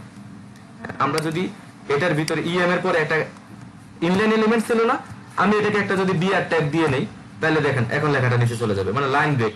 এইটুকু এসে তুমি লাইন ব্রেক করো, এইটুকুতে এসে তুমি লাইন ব্রেক করে, যে দেখেন লেখাটা কন্ডিশনালের পরে নিচে চলে আসছে। আমরা যদি একই ভাবে উপরেরটাকে একটা বিআর ট্যাগ দেই, তাহলে কি হবে, লাইন ব্রেক। বিআর মানে হচ্ছে লাইন ব্রেক, ব্রেক নাও। আমরা ব্রাউজারকে বলতেছি তুমি এখানে ব্রেক নাও, এই যে দেখেন সবগুলো নিচে নিচে চলে আসছে বিআর ট্যাগের কারণে। বারবার এটা ওপেন করতেছি, এটা ক্লোজ করে দিই মূলত ব্রাউজারটা সামনে। আচ্ছা, এখন আমরা নিচে একটা পি ট্যাগ নেই, নিচে আমরা একটা পি ট্যাগ নেই, এটাকে শুরু করি তারপর শেষ করি। এখানে আমরা ধরুন আমরা লিখলাম এ, তো এ স্কোয়ার লিখবো। এ স্কোয়ার লেখার জন্য আমরা কি করব, 2 দিব, এ স্কোয়ার না। এখন আমরা ব্রাউজারে আউটপুট দেখি, ব্রাউজারে আসবে A2, এ স্কোয়ার আসবে না, এই যে A2 লেখাটা কর্নারে পড়ে যায়। আমি নিচে আরো কয়েকটা বিআর ট্যাগ দিয়ে নেই। বিআর ট্যাগ দিলে হবে কি, ডিসপ্লেটা মাঝামাঝি অবস্থানে আসবে। হ্যাঁ, ডিসপ্লেটা মাঝামাঝি অবস্থানে আসবে। আপনারা শুনতেছেন, বুঝতেছেন কোডগুলো? একজন এসে বলেন। আচ্ছা, এখানে দেখেন এটা কিন্তু এ স্কোয়ার হয় নাই, এটা হচ্ছে A2। আমরা যদি লেখাটাকে বড় হাতের করে দেই তাহলে দেখতে পারবো। আমরা কিন্তু কন্টেন্ট বড় হাতে লিখতে পারবো, যা খুশি, বাংলা ইংরেজি যে কোনো ভাষা। শুধু আমরা HTML ট্যাগ গুলো লিখবো ছোট হাতের। এখন আমরা যদি আউটপুটটা দেখি, সেভ করে নিয়ে, আউটপুট আসবে না, সেভ করি। হ্যাঁ, এখন আমরা দেখবো, এই যে দেখেন এটা কিন্তু পাওয়ার না, লেখাটা কিন্তু উপরে আসে নাই। শুধু পাওয়ার না, অনেক সময় আমাদের অনেক লেখা উপরে দিতে হয়, এটার জন্য আমাদেরকে 2 এর জন্য একটা ট্যাগ ব্যবহার করতে হবে। এটা হচ্ছে SUP। SUP এটা আপনারা একটু নোট করে রাখেন। SUP মানে হচ্ছে সুপার স্ক্রিপ্ট। সুপার মানে কি, সুপার মানে উপরে, ঠিক না, বেশি, সুপার মানে উপরে। এই যে দেখেন এখন 2টা পাওয়ার হয়ে গেছে, এখন 2টা পাওয়ার হয়ে গেছে, মানে এটা একটু নিচে থেকে জায়গা ছেড়ে উপরে চলে গেছে। আবার অনেক সময় আছে আমাদের কোনো লেখা নিচে লিখতে হবে, আমি আবার এরকম একটা পি ট্যাগ নিয়ে নেই। হ্যাঁ, আবার এরকম একটা পি ট্যাগ নিয়ে ক্লোজ করলাম। এখানে আমি এবার লিখবো A2, এবার এই লিখলাম 2 লিখলাম, লেখাটা কিন্তু আমরা বুঝতেছি নিচে আসবে না, সমান সমান থাকবে। আমরা যদি বড় হাতের দেই, এখন আমরা আউটপুটটা দেখব কি, এই যে এখানে A2। এখন আমরা চাইতেছি এবার দুইটা নিচে আসুক, এখানে এখানে আসুক, এটার জন্য হচ্ছে সাবস্ক্রিপ্ট, ঠিক আছে, ACUB আর একটা হচ্ছে ACUP। ACUP মানে সুপারস্ক্রিপ্ট আর ACUB মানে সাবস্ক্রিপ্ট। এটাকে আমরা ট্যাগটাকে ক্লোজ করে নিই, হ্যাঁ, ক্লোজ করে দিলাম। দুইটাকে শুধু আমরা দিলাম, যে লেখাটাকে নিচে রাখতে চাইলাম। এবার আপনি যে কোনো চাইলে এখানে কন্টেন্ট দিতে পারেন, দুইয়ের পরিবর্তে আপনি এখানে যা কিছু আপনি লিখতে পারেন, ব্লা ব্লা যা আপনি লেখেন সেটা নিচে আসবে। মোট কথা আমরা শিখতেছি ফরম্যাটটা, যে কোন জায়গায় কিভাবে শো করাইতে হয়। মাঝখানে কন্টেন্ট কি দিব সেটা কিন্তু বড় কথা না, আমরা কোনটাকে উপরে নিব কোনটাকে নিচে নেব এইটা। আচ্ছা, এতক্ষণ আমরা দেখলাম লাইন ব্রেক। লাইন ব্রেকের পরে আমরা আরেকটা জিনিস দিতে পারি, সেটা হচ্ছে হরিজন্টাল রো। এটা হচ্ছে HR হরিজন্টাল রো। হ্যাঁ, এই ট্যাগগুলো কিন্তু সেলফ ক্লোজিং ট্যাগ। এই যে কয়েকটা ট্যাগ দিছি দেখেন, HR BR, এগুলো হচ্ছে সেলফ ক্লোজিং ট্যাগ। এটা শেষে আপনি একটা স্ল্যাশ দিতে পারেন, স্ল্যাশ দেওয়াটা ভালো প্র্যাকটিস।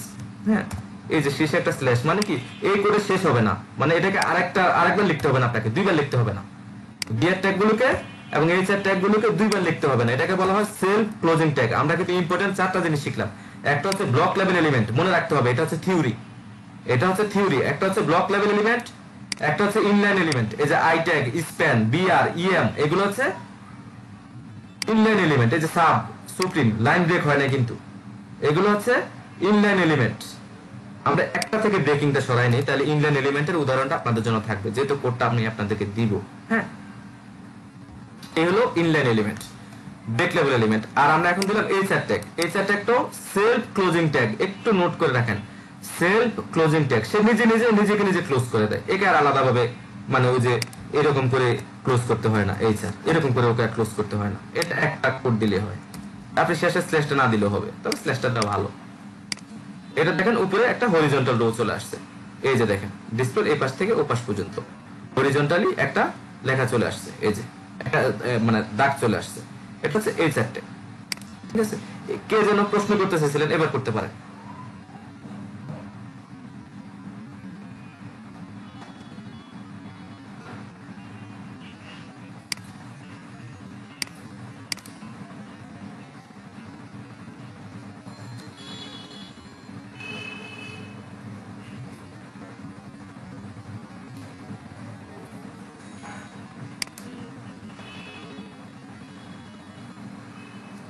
কোনটা হ্যাশ দিলাম আমি, আপনি আমার এখান থেকে দেখান। এখানে তো কোনো হ্যাশ এখনো ইউজ করিনি। এ গ্রেটার দেন স্মলার দেন, আপনাকে ক্লাসে শুরু থেকে ছিলেন ভাইয়া।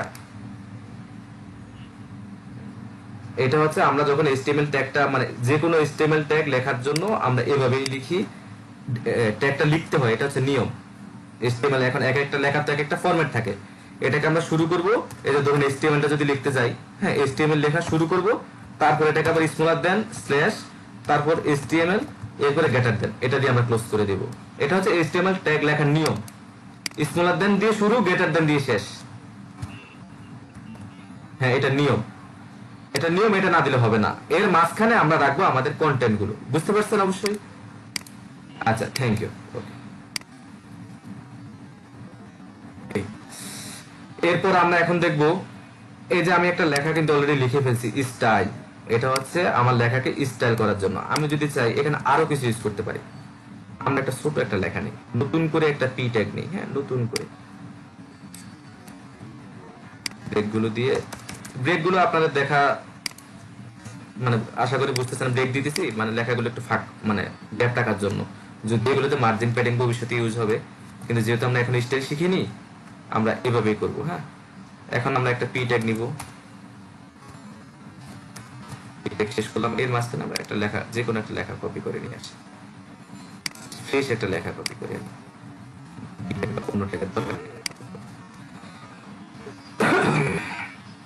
এটার মধ্যে আমরা কি করতে পারি, বিভিন্ন জিনিস লিখতে পারি। যেমন আমরা লিখতে পারি কি স্টাইল, স্টাইল দিলে কি হবে, স্টাইল হবে, স্টাইল দিলে স্টাইল হবে। এটাকে বলা হয়, তাহলে স্টাইলটা কি, স্টাইলটা হচ্ছে অ্যাট্রিবিউট। আমরা এই ট্যাগটা শেষ করার আগে প্রথম যে ট্যাগটা আমরা নিলাম, এই যে পি ট্যাগটা, উপরে যদি আমি আবার উদাহরণটা দেই, এই যে পি ট্যাগ, এটা হচ্ছে আমার মেইন পি ট্যাগটা। এই প্রথম ট্যাগটা শেষ হওয়ার আগে এখানে আমি লিখবো, আমি একটু বড় করে দেখাচ্ছি। হ্যাঁ, প্রথম ট্যাগটা শেষ হওয়ার আগে এখানে আমরা কিছু আর্গুমেন্ট, কিছু যেটাই বলি, আর্গুমেন্ট বলেন, প্যারামিটার বলেন, ক্লাস, অনেক কিছু লেখা হয়, ঠিক আছে? এগুলোকে বলা হয় অ্যাট্রিবিউট। যেমন স্টাইল, এই স্টাইল হচ্ছে একটা অ্যাট্রিবিউট। অনেক সময় সোর্স লেখা লাগে, অনেক সময় এই স্টেপ হাইপার রেফারেন্স লেখা লাগে, বিভিন্ন জিনিস লেখা লাগে এই ট্যাগটা ক্লোজ হওয়ার আগে। প্রথম ট্যাগটা অনেকে কি করে মাঝখানে দেয়, দিয়ে আউটপুট পায় না। মনে রাখবেন, অ্যাট্রিবিউট ইউজ হবে প্রথম যে ট্যাগটা, যেখান থেকে ট্যাগটা শুরু হয়েছে সেই ট্যাগটা শেষ হওয়ার আগে, প্রথম ট্যাগটা শেষ হওয়ার আগে। আর মাঝখানে থাকবে আমাদের কন্টেন্ট, এখানে থাকবে আমাদের কন্টেন্ট এই জায়গাটাতে, আর এখানে থাকবে আমাদের অ্যাট্রিবিউট গুলো, ঠিক আছে? এরকম একটা অ্যাট্রিবিউট হচ্ছে স্টাইল, যেটাতে আমরা কি করি, স্টাইল দেই লেখার মধ্যে। যেমন আমরা এখানে দিতে পারি কালার, কালার দিলাম রেড, তাহলে আমরা জানি একটু আগে আমরা দেখছি রেড কালার চলে আসে, ঠিক না? আমরা এই সিএসএস এর উপরে আমাদের 3-4টা ক্লাস আছে, এই যে কালার রেড চলে আসছে, কালার রেড আসছে। আমরা যদি এটাকে কালারের পরে আবার বলি ফন্ট সাইজ, মানে ফন্টের একটা সাইজ থাকে না, আমরা বলে দিলাম ফন্ট সাইজ, ফন্ট সাইজ দিয়ে দিলাম 20 পিক্সেল। পিক্সেল মানে হচ্ছে একটা একটা ইউনিট। হ্যাঁ, যারা ফটোশপ জানেন তারা হয়তো বুঝতে পারবেন। এই ধরুন এতটুকু একটা ইউনিট, আবার এতটুকু একটা ইউনিট, 20 পিক্সেল মানে এরকম 20টা ইউনিট, একটা দূরত্ব, হ্যাঁ, বা দৈর্ঘ্যের একক বলতে পারি। এই যে লেখাটা একটু বড় হয়ে গেছে, আমি আরেকটু বাড়াই দিই, তাহলে আপনারা আরেকটু উদাহরণটা ক্লিয়ার বুঝতে পারবেন। 40 দিলাম, অনেক বড় হবে, অনেক বড় হবে। 40 দিলাম, অনেক বড় হয়ে গেছে লেখাগুলো, দেখেন। 100% স্ক্রিনে রাখি।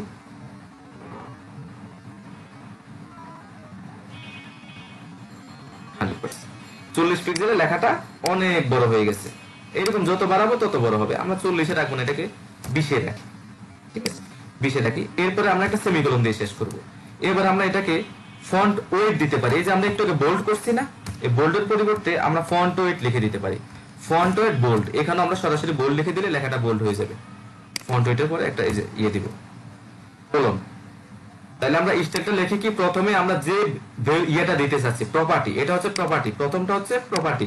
এটা এখন খুব বেশি বুঝতে হবে না আপনাদেরকে, স্টাইলের ভিতর যেটা আছে আপনাদেরকে এখন খুব বেশি এটা বুঝতে হবে না, এটা নিয়ে অনেক লেকচার হবে, অনেক। তাহলে প্রথমটা হচ্ছে প্রপার্টি, দ্বিতীয়টা হচ্ছে ভ্যালু, ভ্যালুটা দিলাম বোল্ড, এরকম আছে বোল্ডেস্ট, ঠিক, বিভিন্ন আছে। যেমন এখানে আমি 20 পিক্সেলের পরিবর্তে যা খুশি দিতে পারি, 1 থেকে শুরু করে 1 কোটি পর্যন্ত।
সরি, কথা কি শোনা যাচ্ছে?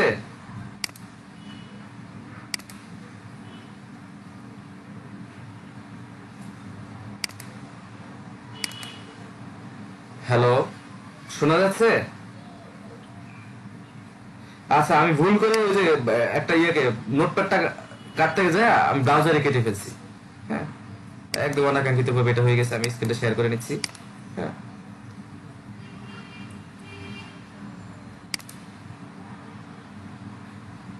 আচ্ছা, স্ক্রিন দেখা যাচ্ছে? আচ্ছা, হ্যাঁ, আমরা সিএসএস আর যাবো না, কিন্তু অ্যাট্রিবিউটটা বুঝাবো। উদ্দেশ্য হচ্ছে অ্যাট্রিবিউট বোঝানোর জন্য। এরকম আমরা অনেক অ্যাট্রিবিউট ইউজ করতে পারি, ঠিক আছে? হ্যাঁ, এটা বোল্ডটা আসছে, দেখেন এখন লেখাটা বোল্ড হয়ে আসবে। আমাদের কার H1 ব্যবহার করতে হচ্ছে না, এটা কিন্তু বোল্ড হয়ে আসছে লেখাটা অলরেডি। তাহলে আমরা এখন HTML এর অ্যাট্রিবিউটটা দেখলাম। এবার আসেন আমরা শিখবো এ ট্যাগ, অ্যাঙ্কর ট্যাগ। আমাদের অনেক সময় প্রয়োজন হয় কি, যে আমরা মানে কোনো সাইটে যখন যাই তখন দেখি এখানে লেখা থাকে যে ক্লিক হেয়ার, লেখা থাকে না, ক্লিক হেয়ার। এরকম কিন্তু লেখা থাকে। আমরা এখানে লিখতেছি ক্লিক হেয়ার। হ্যাঁ, এই ট্যাগের ভিতর একটা অ্যাট্রিবিউট লিখতে হয়। আমরা এখনো এই ট্যাগটাকে আউটপুট আমরা দেখব। অনেকগুলো ট্যাব ওপেন হয়ে আছে, কোনটা যে করি আবার কোনটা বিপদে পড়ি, এখন এটা নিয়ে স্টাডি করবো না, দেখবো না। এখানে ক্লিক হেয়ারটা চলে আসছে, কর্নারে ক্লিক হেয়ারটা চলে আসছে, কিন্তু ক্লিক হেয়ারটা এখন অন্যান্য টেক্সটের মতোই। কিন্তু অ্যাঙ্কর ট্যাগের উদ্দেশ্য হচ্ছে এটাকে লিঙ্ক বানানো। অ্যাঙ্কর ট্যাগ কি করে, একটা লেখাকে লিঙ্ক করে ফেলে, লিঙ্ক বানায় ফেলে। এর জন্য এটাতে কি ব্যবহার করতে হয়, href, মানে হাইপার রেফারেন্স। href এর ফুল মিনিংটা হচ্ছে হাইপার রেফারেন্স, href। এটার ভিতরে যদি এখন আমরা কিছুই লিখলাম না, আমরা কোনো রেফারেন্স দিলাম না, না দিয়ে আমরা কি করবো, এটাকে রিফ্রেশ করবো। রিফ্রেশ করলে এখন দেখেন এটার নিচে একটা আন্ডারলাইন চলে আসছে, আন্ডারলাইন। আর এটাকে এখন আমরা যদি কার্সরটা নেই, আমি আরো বড় করতেছি, এখন এটার উপরে কার্সরটা নিলে কি হবে, এই যে দেখেন কার্সরটা নিলে কার্সরটা চেঞ্জ হয়ে যাচ্ছে, এই যে কার্সরটা অন্যরকম হয়ে যাচ্ছে। এটাতে ক্লিক করলে এখন কিছু একটা ঘটবে, কিন্তু আমরা বলি নাই যে ক্লিক করলে তুমি কই যাবে, আমরা এটা এখনো তাকে বলে দেই নাই। আমরা এখন বলে দিব, কোথায় বলবো, এই স্টেপ হাইপার রেফারেন্স। মানে হাইপার রেফারেন্স মানে ওকে একটা রেফারেন্স দিব, তুমি কোথায় যাইবা। সেটা হইতে পারে কোনো একটা HTML ফাইল, হইতে পারে অনেক কিছু। আমরা আপাতত একটা ওয়েবসাইটের লিংক দিয়ে দিচ্ছি, আপাতত আমাদের পিক্সেলাইটির ওয়েবসাইটের লিংকটা দিয়ে দিচ্ছি। আমি লিংকটা ইউআরএলটা কপি করে নিয়ে আসলাম, জানেন তো এটা হচ্ছে ইউআরএল, ঠিক আছে, এটা হচ্ছে ইউআরএল। অথবা আমরা হাতে হাতে লিখে দিতে পারতাম, এখানে এটাকে পেস্ট করে দিচ্ছি। এখন আমরা এটাকে সেভ করলাম। সেভ করে আমরা যদি এটাকে রিফ্রেশ করি, তাহলে দেখবো এই যে ক্লিক হেয়ার। এখন যদি আমরা ক্লিক হেয়ারে বাটনটা রাখি, কর্নারে একটা লেখা আসবে, খেয়াল করবেন, কর্নারে একটা লেখা আসবে, দেখেন www.pixelati.com। শুধু মাউসটা রাখলাম, আমরা কিন্তু ক্লিক করিনি, তার মানে আমার একটা লিংক পাইছে। আমি যদি এখন এটাতে ক্লিক করি, আমাকে পিক্সেলাটিতে নিয়ে যাবে। দেখেন পিক্সেলাটি এরকম হয় না, আমরা যখন কোনো ওয়েবসাইট ব্রাউজ করি, ক্লিক হেয়ার কোনো বাটনে যখন করি, আমাদেরকে একটা জায়গায় নিয়ে যায়। এই মূল হচ্ছে যত লিংক শুধুমাত্র এই অ্যাঙ্কর ট্যাগ, এই ট্যাগ দিয়ে করা হয়। এটার ভিতরে এখন আমি চাইলে HTML ট্যাগও লিখতে পারবো, লিখতে পারবো। হ্যাঁ, মোট কথা হচ্ছে মেইন হচ্ছে অ্যাঙ্কর ট্যাগ। এই অ্যাঙ্কর ট্যাগ, এই ট্যাগের ভিতরে আমি যা রাখবো সেটাই ক্লিকেবল হবে, মানে এটাতে লিংক থাকবে। আমি এখানে এখন লিখতে পারি, ধরুন এতক্ষণ ছিল পিক্সেলাইটি, হ্যাঁ, আমি এখন এটাতে লিখে দিচ্ছি, হ্যান্ড কোড করে লিখে দিচ্ছি, হ্যাঁ, www.https দিয়ে আসতে হবে কিন্তু সব সময়, এটা না দিলে কিন্তু ইউআরএল হয় না। আমরা জানি https মানে কি, হাইপার টেক্সট ট্রান্সপোর্ট প্রোটোকল, এবং এরপর www. আমরা তো শুধু বুঝি www.facebook.com, এটা না। ফেসবুক একটা সিস্টেম করে রাখছে, আমরা শুধু facebook.com লিখলেও আমাদেরকে ফেসবুকে নিয়ে যায়, কিন্তু মেইন নিয়ম হচ্ছে আপনি লিখবেন facebook.com, ঠিক আছে, কিন্তু যদি ইউআরএল ক্লিক করেন দেখবেন আসবে ঠিকই, এর আগে https আছে। এই যে দেখেন এখানে এখানে লেখা আছে meet.google.com। আমি যদি এখন এখানে পুরোটা ইউআরএল দেখি, এই যে দেখেন https টা গোপন করে রাখছে, ঠিক আছে। লিংক লেখার সময় https লিখতে হবে, না হলে কিন্তু যাবে না, মনে রাখবেন এটা। https www.google.com। সেভ করলাম। সেভ করে যদি এখন আমি রিফ্রেশ করি,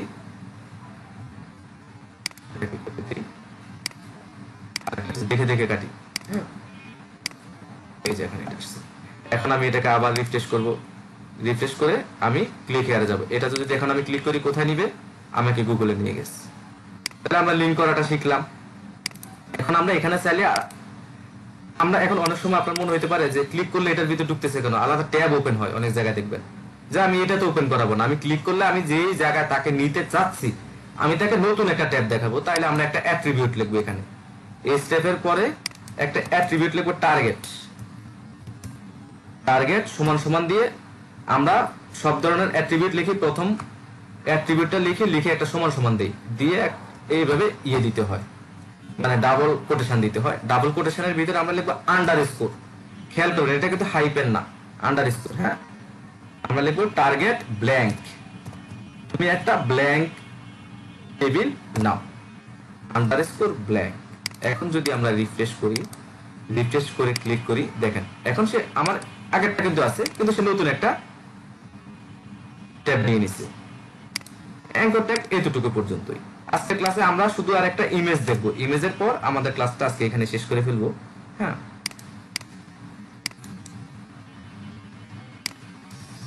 আমরা একটা আমাদের ফোল্ডারটাতে যাই, শুধু আমরা একটু ইমেজ, হ্যাঁ বলেন, এটাকে বলে ফেলেন।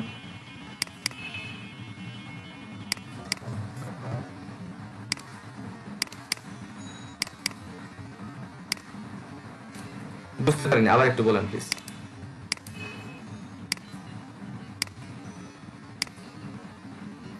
হ্যাঁ, ওটা আমরা সিএসএস করে উঠাই দেব টেক্সট ডেকোরেশন নাম। এখন আমরা সিএসএস নিয়ে যাব।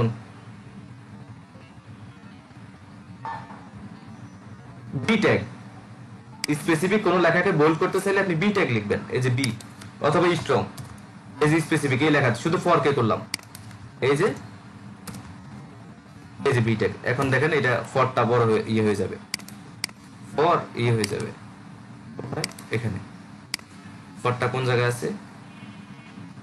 ফর ফর ফর কোথায় বোল্ড করলাম?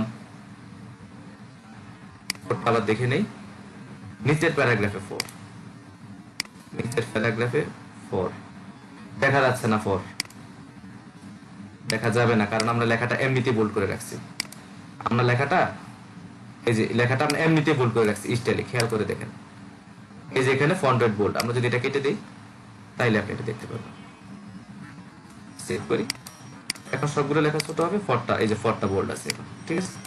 আমরা সবগুলোকে আগে বোল্ড করে রাখছিলাম। আচ্ছা, এখন আমরা ইমেজটা শো করানো দেখবো। আমরা এখানে দুটো ইমেজ রেখে দিলাম আমাদের ফোল্ডারের পাশে, দুটো ইমেজ এমনিতে রেখে দিলাম। দেখে এগুলোকে একটু রিনেম করে রাখি। হ্যাঁ, জাস্ট 1.jpg আর একটা 2.jpg, যে কোনো নাম থাকতে পারে, যে নাম থাকবে সেই নামটা বসাইতে হবে, ঠিক আছে? তো আমি এটা রিনেম করে নিলাম যাতে একটু আমরা সরাসরি লিখতে পারি, লেখা সহজ। এবার আমরা ইমেজ শো করাবো আমাদের ওয়েবসাইটে। হ্যাঁ, তাহলে আমরা কি করব, একটা ট্যাগ নিব img, ইমেজের জন্য জাস্ট img, শেষে আপনি একটা স্ল্যাশ দিতে পারেন, দরকার নাই, এটুকুই হবে, জাস্ট img। এই img ট্যাগটা হচ্ছে self closing tag. Self closing tag আর কিছু লিখতে হবে না, জাস্ট আমরা এখানে একটা src, সোর্স মানে ইমেজের সোর্সটা কি হবে, src মানে হচ্ছে সোর্স, আমরা এখানে সোর্সটা দিয়ে দিব। এখন আমরা খেয়াল করব ইমেজটা কিন্তু আমাদের রুট ফোল্ডার, এটা হচ্ছে আমাদের রুট ফোল্ডার, ইন্ডেক্স যেখানে আছে, যেহেতু আমরা ইন্ডেক্স ফোল্ডারে কাজ করতেছি, ইন্ডেক্স ফোল্ডারটাকে ব্রাউজ করতেছি, তাহলে এটা হচ্ছে আমার রুট ফোল্ডার। আমি কিন্তু ইমেজগুলো রুট ফোল্ডারে রেখে দিচ্ছি। হ্যাঁ, তাই আমি কি করব, এখানে আমি লিখবো, সরাসরি আমি লিখতে পারবো 1.jpg। এখন কম্পিউটারে যদি আমরা অন্য জায়গায় রাখি তাহলে আমাদেরকে আবার অন্য একটা পাথ দিতে হবে, সেটা আমরা আগামী ক্লাসে শিখবো, হ্যাঁ, এখন আমরা ব্রাউজারটা রিফ্রেশ করি, এই যে দেখেন ইমেজটা এখানে চলে আসছে, ইমেজটা চলে আসছে। আমরা আরেকটা ইউজ করতে পারি, আরেকটা অ্যাট্রিবিউট অল্টার, অল্টার। এটা কেন ইউজ করবো আমরা? এটা ইউজ করবো এই জন্যই, অনেক সময় হইতে পারে কি আমাদের সোর্সটা ভুল হয়ে যায়। অল্টারে আমি লিখে দিলাম এটা ফার্স্ট ইমেজ, এখানে লেখাটা ব্রাউজারে প্রিন্ট হবে না, এই অল্টার, কিন্তু এটা লিখবো আমরা, এর একটা কারণ আছে, এটা কিন্তু ব্রাউজারে আমাদের ছবিটা প্রিন্ট হবে, অল্টারটা কিন্তু প্রিন্ট হবে না, কোনো জায়গায় এটা শো করবে না, এটা কোনো জায়গায় শো করবে না, ঠিক আছে? অল্টার কিন্তু একটা সময় শো করবে। কোন সময়? ধরুন আমার কোনো কারণে আমার একটা লেখা জেপিজি আছে না, এটা লেখাটা একটু ভুল হয়ে গেছে, এখানে কিছু একটা পড়ে গেছে, মানে আমার এটা ভুল, পাথ যদি ভুল হয় তাহলে কি হবে, তখন আমার এই যে দেখেন ইমেজের একটা ভাঙ্গা সাইন আসবে এবং ফার্স্ট ইমেজ এই লেখাটা চলে আসবে। মানে আমার ইমেজের পাথ যদি মিস হয় তখন আমার অল্টার ট্যাগটা এখানে এসে কাজ করবে। তাহলে আপনি বুঝতে পারবেন এখানে একটা ইমেজ ছিল, এটা মানে লিংক পাইতেছে না, তাহলে আপনি কোডটা থেকে লিংকটা ঠিক করে নিতে পারবেন। এই অল্টার ট্যাগটার কাজ শুধু এই, সিম্পল একটা কাজ, আর কিছু না, ঠিক আছে? আর কিছু না, শুধু এটুকুই, আওয়ার ফার্স্ট ইমেজ। আমরা ইমেজ ট্যাগের ভিতরে আরো কয়েকটা অ্যাট্রিবিউট ইউজ করতে পারি, তার মধ্যে আরেকটা হচ্ছে উইড। আমরা ইমেজের একটা উইড এবং হাইট, উইড হচ্ছে বাম থেকে ডান দিক, আর হাইট হচ্ছে উপর থেকে নিচের দিক, টপ থেকে বটম, এটা হচ্ছে হাইট, আর উইড হচ্ছে লেফট থেকে রাইট, এই স্ক্রিনটা। তো আমরা উইড নিতে পারি width দিয়ে, অ্যাট্রিবিউটের শেষ পরে একটা সমান সমান হয়, তারপর এর ভ্যালু লিখতে হয় এর ভিতরে, মানে ডাবল কোটেশনের ভিতরে আমরা দিলাম 300 পিক্সেল উইড। তাহলে কি হয় আমরা এখন আউটপুটটা দেখব, এই যে ইমেজটা আসছে 300 পিক্সেল, ঠিক আছে? আমরা চাইলে এটার হাইটটাও ফিক্স করে দিতে পারি। এখন হাইটটা অটোমেটিক আসছে, আমরা এটাকে ফিক্স করে দিতে পারি, ধরুন দিলাম 100 পিক্সেল, কমাই দিলাম, অথবা বাড়ায় দিই, তাহলে আরো ভালো বুঝতে পারবেন, বাড়ায় দিলাম 500 পিক্সেল। এখন দেখেন আউটপুটটা কি আসে, এটা লম্বা হয়ে গেছে। মানে আমরা উইড এবং হাইট এটার ভিতর থেকে সেট করে দিতে পারি, যদি আমরা সিএসএস এ আলাদাও এটা করতে পারি, এখান থেকেও আমরা উইড এবং হাইটটাকে সেট করে দিতে পারি। তো হাইটটা আমি কমাই দিচ্ছি 200 দিয়েছি, ঠিক আছে।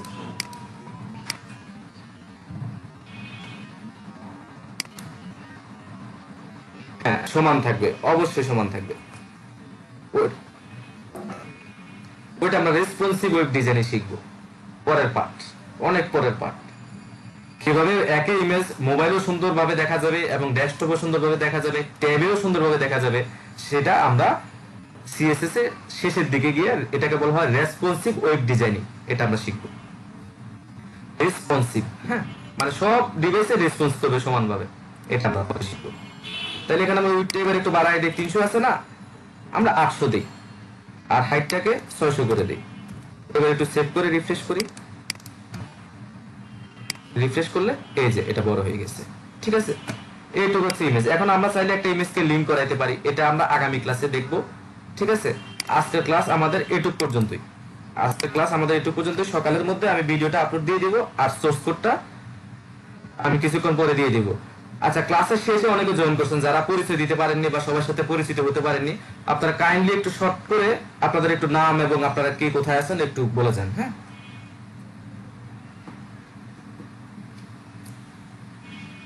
এমন কেউ আছেন যে শুরুতে ছিলেন না?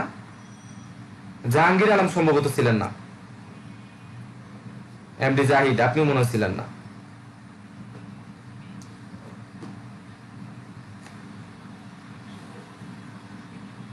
আচ্ছা আচ্ছা, ঠিক আছে জাহিদ ভাই। জাহাঙ্গীর আলম ভাই সম্ভবত ছিলেন না।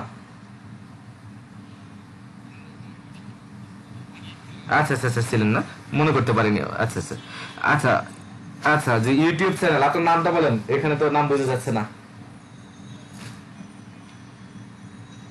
সরি, বুঝতে পারিনি, একটু স্পষ্ট করে আর একটু জোরে। জুনায়েদ, জুনায়েদ আল হাবিব, নেত্রকোনা থেকে। আচ্ছা, আপনার কি করেন, কি করা হয় এখন? এইচএসসি, এসএসসি, অনেক জুনিয়র না? আচ্ছা, আপনাদের ইন্টারমিডিয়েট আইসিটি ক্লাসে অনেক কাজে লাগবে। আচ্ছা, আপনারা এখন যাক, আর কেউ আছেন যে পরিচিত হইনি আমরা, এরকম কেউ আছেন? মোটামুটি সবাই আমরা পরিচিত হয়ে গেছি, আমাদের ক্লাস মোটামুটি এখানে শেষ। হ্যাঁ, আপনারা যা ক্লাস করলাম এখানে কি এমন কিছু আছে কেউ বুঝতে পারেননি, কোনো কোশ্চেন আছে তাহলে বলতে পারেন।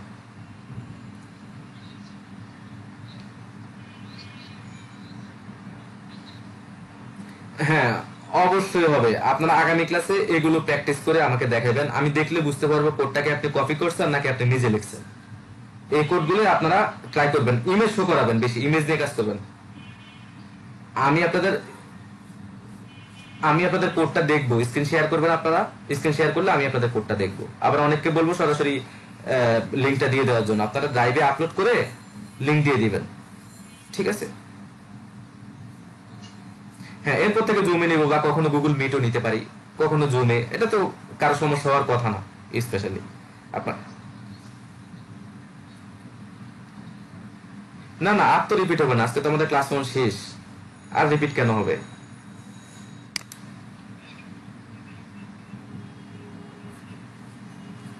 আচ্ছা, আমি অবসর পাইলে করে নিব, আমি খুব অবসর, খুব মানে আমার 5টা মিনিট অবসর পাইতে খুব কষ্ট হয়ে যায়।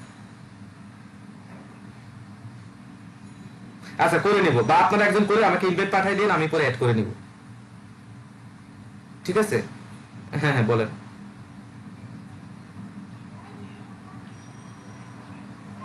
আপনি ভিডিওটা দেখে নিয়েন। হ্যাঁ, আজকে সবকিছু তাড়াহুড়া করে করছি তো।